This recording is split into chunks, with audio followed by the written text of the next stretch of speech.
El metal de la llave estaba helado contra mi piel, un brutal contraste con el calor de las lágrimas que aún se secaban en mi rostro. Acababa de enterrar a mi esposo, Robert, el hombre con quien compartí la almohada durante 45 años, y todo lo que deseaba era el silencio familiar de las paredes que nos vieron envejecer. Pero la llave no giró. Lo intenté una segunda vez.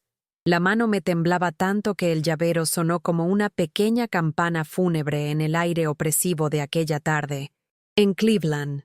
Fue entonces cuando lo vi. Mi hijo, Mark, apareció en la ventana de la sala, no con el rostro de un hijo de luto, sino con la expresión impasible de un agente judicial. Abrió la puerta solo lo suficiente para que su cuerpo, vestido con un traje caro que parecía burlarse de nuestro dolor, formara una barrera infranqueable. Sus ojos, a los que un día enseñé a ver el mundo, me miraron como si yo fuera una completa extraña, una inquilina morosa. Su voz cortó el frío aire de otoño. Cada palabra una cuchilla afilada y precisa. La casa es mía ahora, mamá. El testamento de papá es claro. Tienes 1 hora para recoger tus objetos personales de las cajas que dejé en el garaje. Después de eso, necesito que te vayas. El mundo se detuvo. El olor de las coronas de flores del cementerio todavía estaba impregnado en mi vestido negro, y el dolor por la pérdida de Robert era una herida abierta en mi pecho. Pero en ese instante, un dolor nuevo y más violento lo suplantó. No era solo la pérdida de un techo, era la demolición de mi identidad, de mi historia, de la noción misma de familia. Fui degradada de matriarca a un mero obstáculo que debía ser eliminado. Allí, en el porche de la casa que construí con amor y sacrificio, con el viento helado azotando mis piernas, no lloré. Una calma fría y aterradora se apoderó de mí.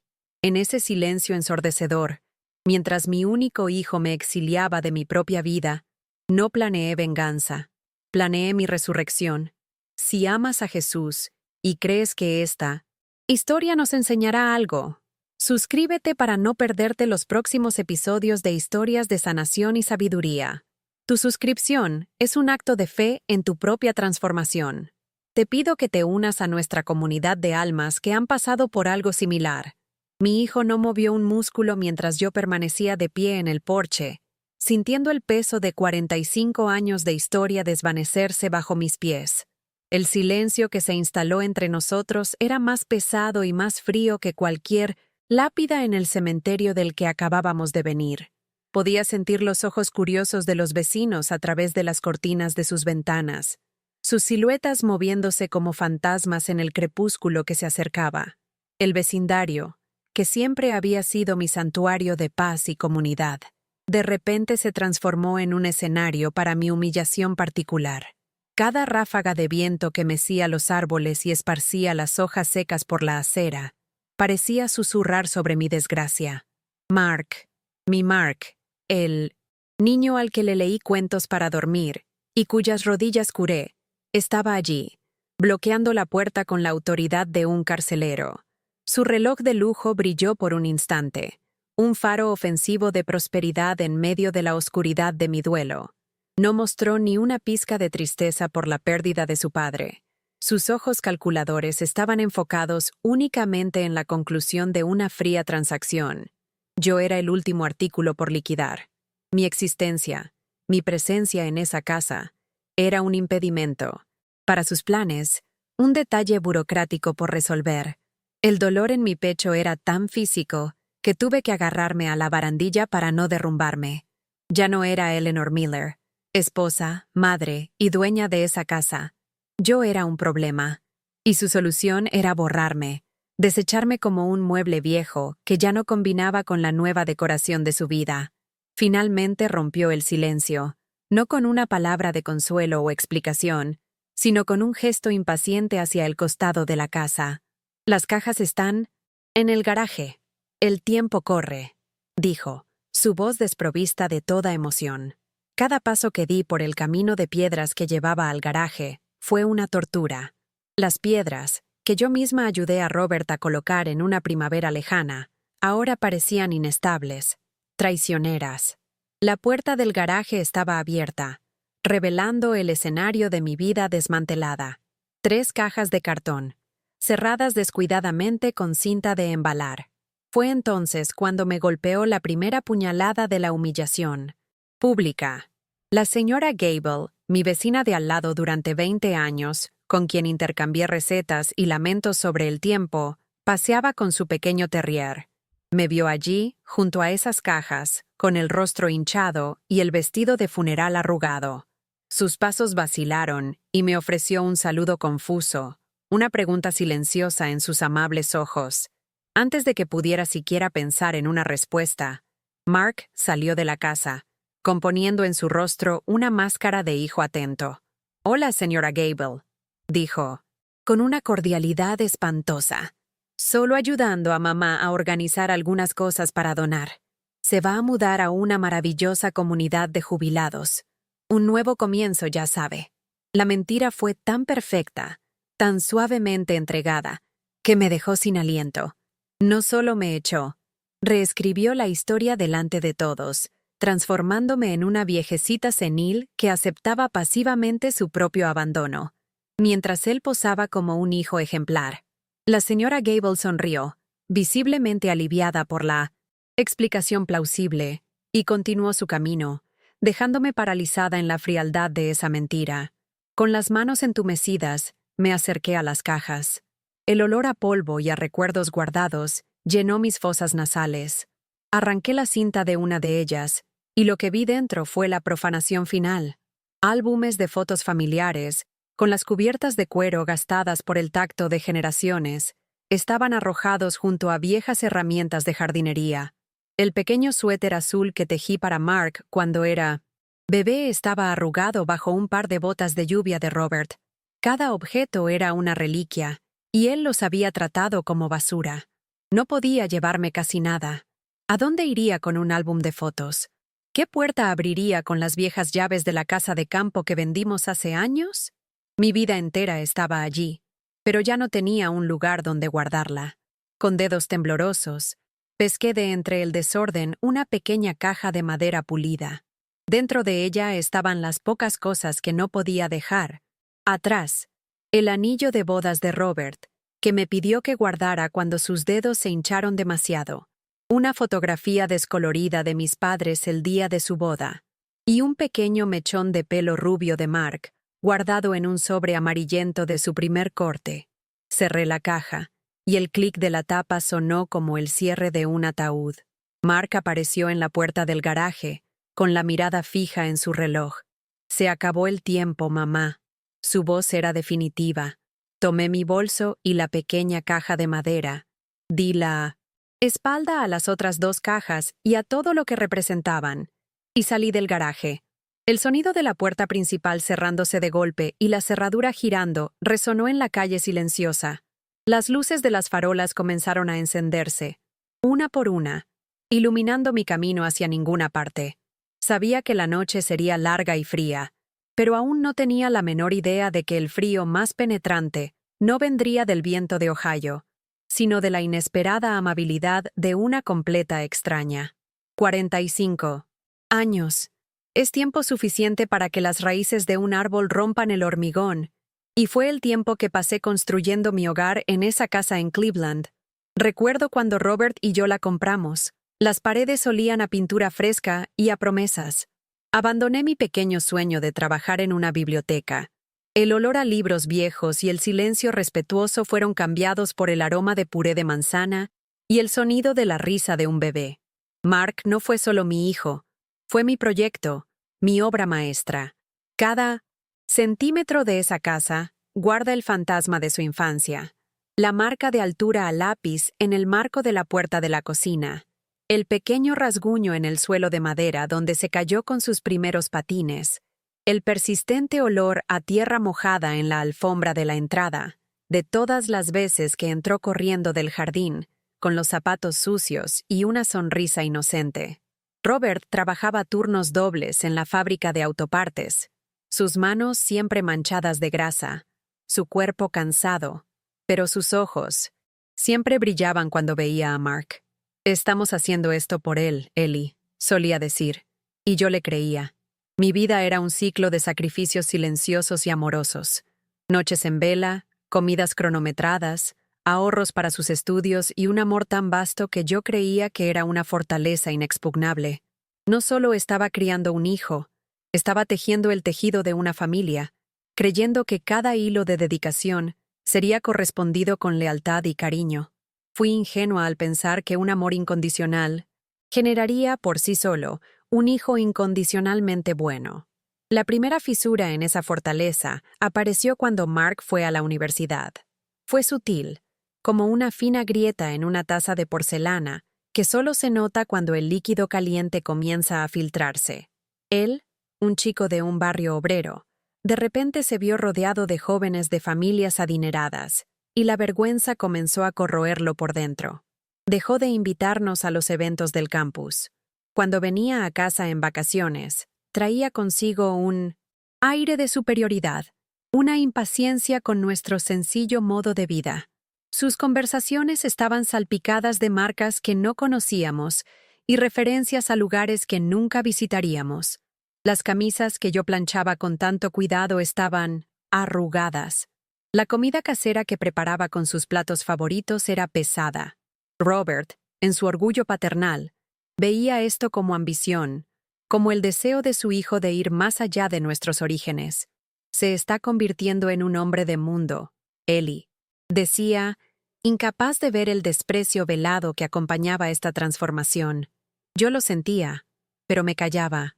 Me convencía de que era solo una fase, el caparazón que un joven necesita crear para protegerse en el mundo.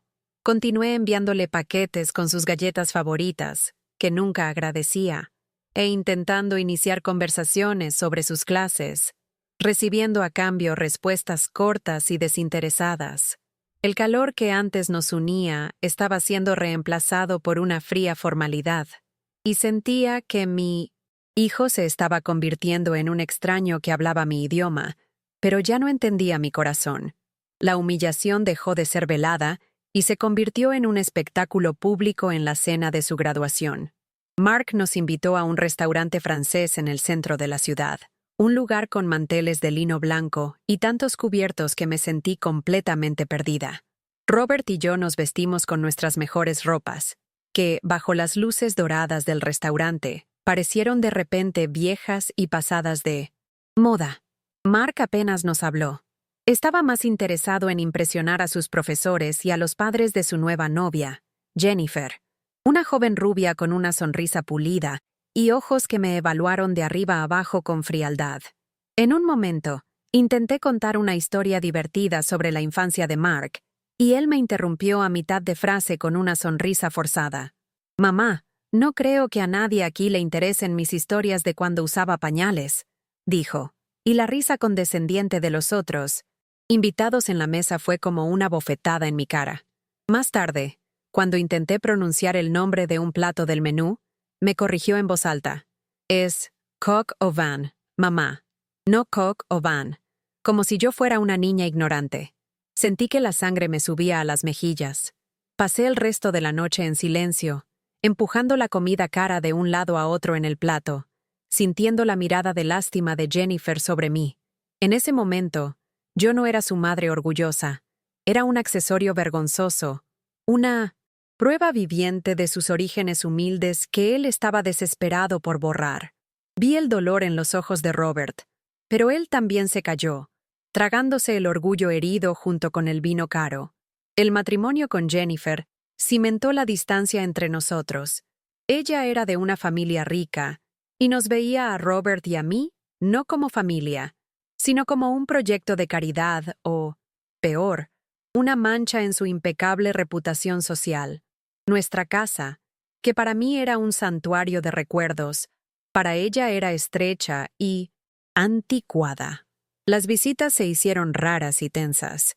Jennifer tenía la costumbre de reorganizar mi cocina cada vez que venía, cambiando mis botes de lugar, criticando sutilmente mis ollas viejas, en un gesto pasivo-agresivo que me hacía sentir como un ama de casa incompetente en mi propio territorio. Los regalos que nos daban eran caros e impersonales. Una bufanda de cachemira que nunca usaría, un complicado aparato electrónico que Robert no sabía manejar. Eran gestos que cumplían una obligación social, pero que no contenían ni una pizca de afecto genuino. Mark, por su parte, fue completamente absorbido por el mundo de su esposa. Adoptó sus valores, su desprecio silencioso por todo lo que era simple. Empezaron a hablar de nosotros en tercera persona, como si fuéramos un problema que gestionar. Tenemos que ver qué hacer con ellos cuando la salud de papá empeore. Escuché a Jennifer susurrarle por teléfono una vez, pensando que yo no estaba escuchando. La palabra ellos me golpeó con fuerza. Ya no éramos mamá y papá, éramos ellos, un punto en la lista de tareas de una pareja ocupada y exitosa. El dolor del rechazo era un compañero constante, una sombra que se alargaba a medida que pasaban los años y la salud de Robert comenzaba a fallar. La segunda gran humillación, la que rompió lo que quedaba de mi espíritu, ocurrió durante el último día de acción de gracias que pasamos con Robert. Él ya estaba débil, y el médico nos había dado la noticia de que su corazón estaba fallando. Aún así, insistí en cocinar el pavo, en llenar la casa con los olores de nuestra tradición, como un intento desesperado de aferrarme a la normalidad. Invitamos a mi sobrina y a su esposo, para que la casa pareciera más llena, más feliz. La conversación inevitablemente giró hacia las finanzas y los crecientes costos del cuidado de Robert. Fue entonces cuando Mark, con la frialdad de un cirujano, pronunció la sentencia. Jennifer y yo estamos haciendo todo lo posible para ayudar, pero tenemos que ser realistas. Nuestras inversiones son para nuestro futuro, y ya estamos sobrecargados con gastos extra, dijo la última parte mirándonos directamente a mí y a Robert, que estaba sentado en su sillón, respirando con dificultad. El silencio en la sala fue absoluto. Mi sobrina miró su plato, avergonzada. Jennifer, sintiendo la oportunidad, añadió con una falsa dulzura: lo que Mark quiere decir es que esta casa es demasiado grande, Eleanor. El mantenimiento, los impuestos, se convierte en una carga. Las palabras gastos extra y carga resonaron en la sala. No estaban hablando de facturas o de impuestos. Estaban hablando de nosotros. La vida de mi esposo y mi dedicación eran una carga financiera. Me sentí desnuda, expuesta, juzgada y condenada frente a mi familia. Mantuve la cabeza alta, ofreciendo más puré de patatas con una voz que apenas reconocía como mía, pero por dentro, algo se rompió para siempre. Los meses que siguieron fueron un borrón de citas médicas, noches de insomnio, y el sonido de la respiración, cada vez más débil, de Robert a mi lado en la cama. Me convertí en su enfermera, su cocinera, su única compañía constante. Las visitas de Mark y Jennifer eran cortas, eficientes y desprovistas de cualquier calor humano. No venían para consolar a su padre, sino para evaluar la situación, para planificar los siguientes pasos.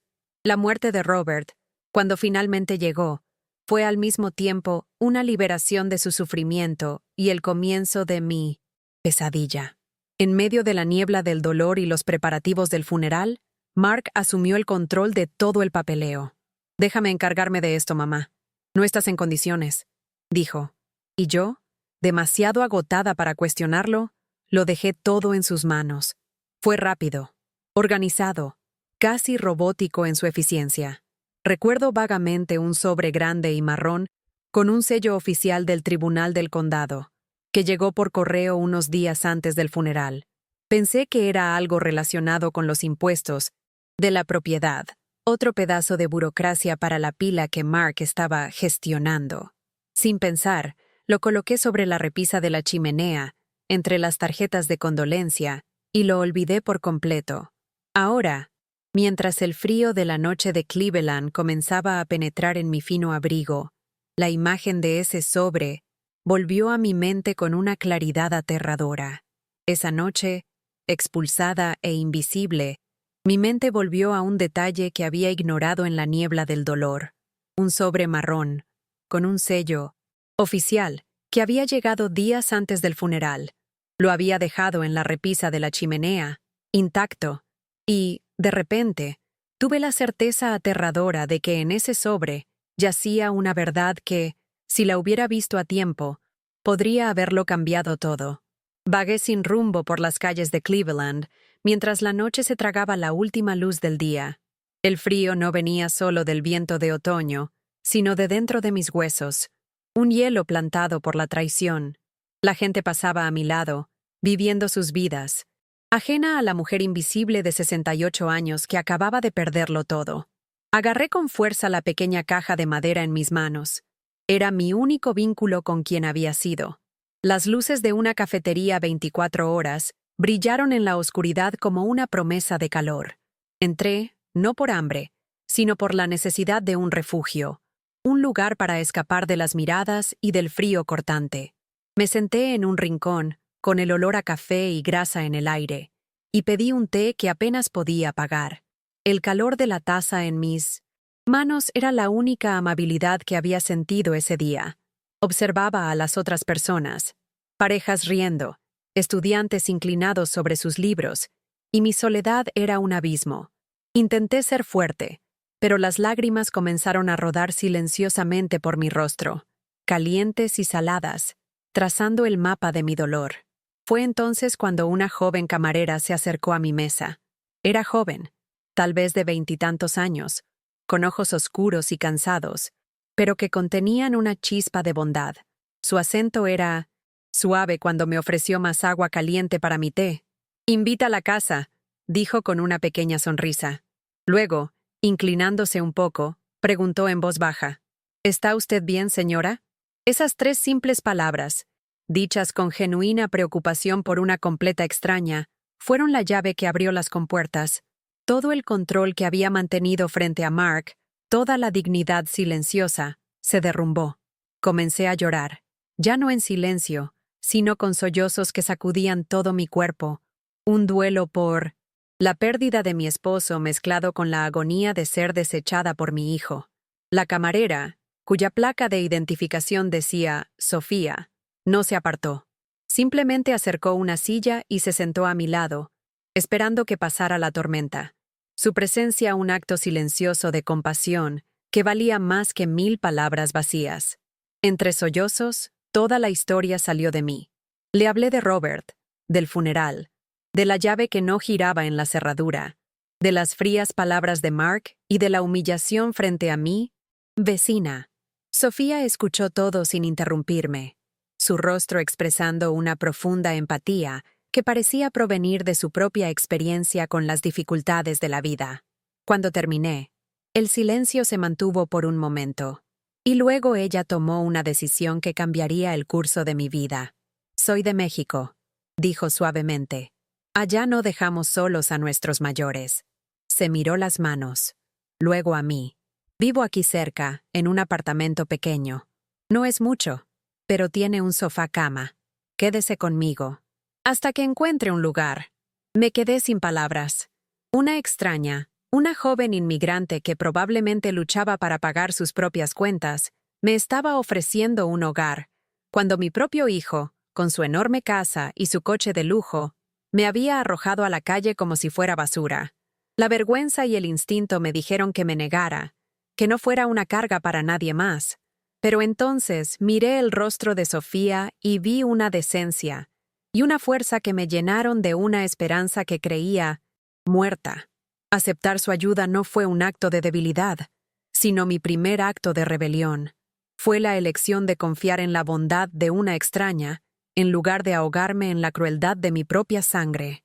«Yo acepto», susurré, con la voz ronca de tanto llorar. Por primera vez en ese día terrible, no me sentí completamente sola. Esa noche, me dormí en el sofá de una extraña, con el sonido del tráfico de una calle que no conocía. Y, por primera vez, me di cuenta de que un hogar no está hecho de ladrillos, sino de bondad. A la mañana siguiente, lo que hice con esta nueva fuerza dejaría a todos, especialmente a Mark, con la boca abierta. Nos gustaría sentir tu presencia en este preciso momento. Por favor, escribe en los comentarios desde qué ciudad nos estás viendo y qué hora es ahí ahora. Al hacerlo, creamos una red de energía y apoyo para esta historia. Un recordatorio de que no estamos solos en nuestras batallas. Cada comentario es un punto de luz en nuestro proceso de sanación. Alá. Mañana siguiente, me desperté con el olor a café recién hecho y la imagen de Sofía preparándose para su turno.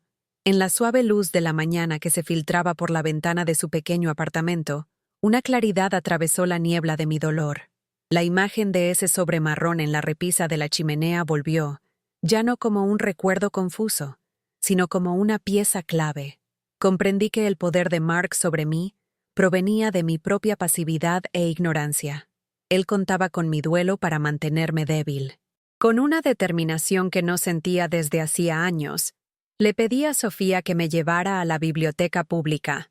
Allí, con las manos aún temblorosas, usé un ordenador por primera vez en una década. Investigué sobre testamentos, derechos de viudedad en Ohio y, lo más importante, encontré la dirección de la Sociedad de Asistencia Legal. No sabía qué buscaba exactamente, pero sabía que ya no podía ser una víctima. Ese pequeño acto de tomar las riendas de mi propia vida fue más aterrador y más vigorizante que cualquier cosa que hubiera hecho antes. Con Sofía a mi lado, tomándome de la mano, le conté mi historia a un joven abogado de asistencia legal llamado David. Escuchó pacientemente, su expresión volviéndose más seria con cada palabra. Cuando mencioné el sobre oficial y la prisa de Mark por encargarse de todo el papeleo, sus ojos se entrecerraron. Hizo algunas llamadas. La verdad, cuando llegó, fue más cruel, y al mismo tiempo, más esperanzadora de lo que podría haber imaginado. Robert, en sus últimos meses de vida, viendo la creciente frialdad de nuestro hijo, había modificado secretamente su testamento. No me había dejado desamparada. Me había concedido un derecho vitalicio de residencia, lo que significaba que la casa era mía para vivir en ella hasta el día de mi muerte. Mark lo sabía. Me había desalojado ilegalmente, ocultando el documento que probaba mi derecho, planeando hacerme firmar la renuncia en medio de mi dolor para poder vender la casa rápidamente. Mi hijo no solo me había abandonado, había cometido un fraude deliberado contra mí. Pasaron los meses. Mark, cada vez más impaciente por vender la propiedad, finalmente me encontró. Apareció en el pequeño apartamento de Sofía con la misma arrogancia de siempre, tratando el lugar con desdén y apenas mirando a la joven que me había salvado. Me extendió una carpeta con los papeles. «Firma esto, mamá, y podremos terminar con este lío», dijo. Pero el hombre que tenía delante no encontró a la mujer rota, que había dejado en el frío. Fortalecida por el cuidado de Sofía y armada con la verdad, me puse de pie. «No voy a firmar nada, Mark», dije, mi voz tranquila y firme. «Me quitaste mi casa, pero no me quitarás mi dignidad. Esta joven, una completa extraña, me dio un hogar cuando mi propio hijo me arrojó a la calle. Ella es mi familia ahora». Se quedó boquiabierto, incrédulo. En lugar de romper los papeles, se los devolví y añadí: «Mi abogado se pondrá en contacto con el tuyo». La expresión de conmoción y pánico en su rostro fue la única justicia que necesité ver. Para evitar un escándalo público y un proceso judicial que seguramente perdería, Mark se vio obligado a aceptar un acuerdo. La casa se vendió, pero tuvo que darme la mitad del valor, una cantidad que me garantizaría seguridad para el resto de mi vida. Con el dinero, Sofía y yo no buscamos lujos. Lo primero que hice fue asegurarme de que ella pudiera dejar uno de sus 2 trabajos y matricularse en clases nocturnas, como siempre había soñado. Luego, alquilamos un apartamento un poco más grande, con 2 dormitorios y una cocina soleada. Con lo que sobró, iniciamos un pequeño negocio de catering en casa. Yo, con mis viejas recetas que Mark siempre había despreciado, y Sofía, con su energía e inteligencia, comenzamos a construir algo nuestro. Nuestro apartamento, aunque modesto, siempre estaba lleno del olor a buena comida y el sonido de nuestras risas. La gente de nuestra nueva comunidad comenzó a conocernos como las chicas de la cocina de Ellie y Sofía. Nuestros clientes no solo compraban nuestra comida, compartían sus historias. Descubrí un propósito que iba más allá de ser solo la madre o la esposa de alguien. Mark se quedó con su dinero y compró un apartamento moderno y estéril, donde vive solo. Yo usé mi parte para construir una vida. Él tiene paredes caras. Yo tengo una familia. Él tiene silencio. Yo tengo calor humano. Descubrí que la verdadera riqueza no está en lo que posees, sino en las conexiones que cultivas. Hoy no tengo lujos, pero tengo respeto. Y eso, nadie me lo quita nunca más.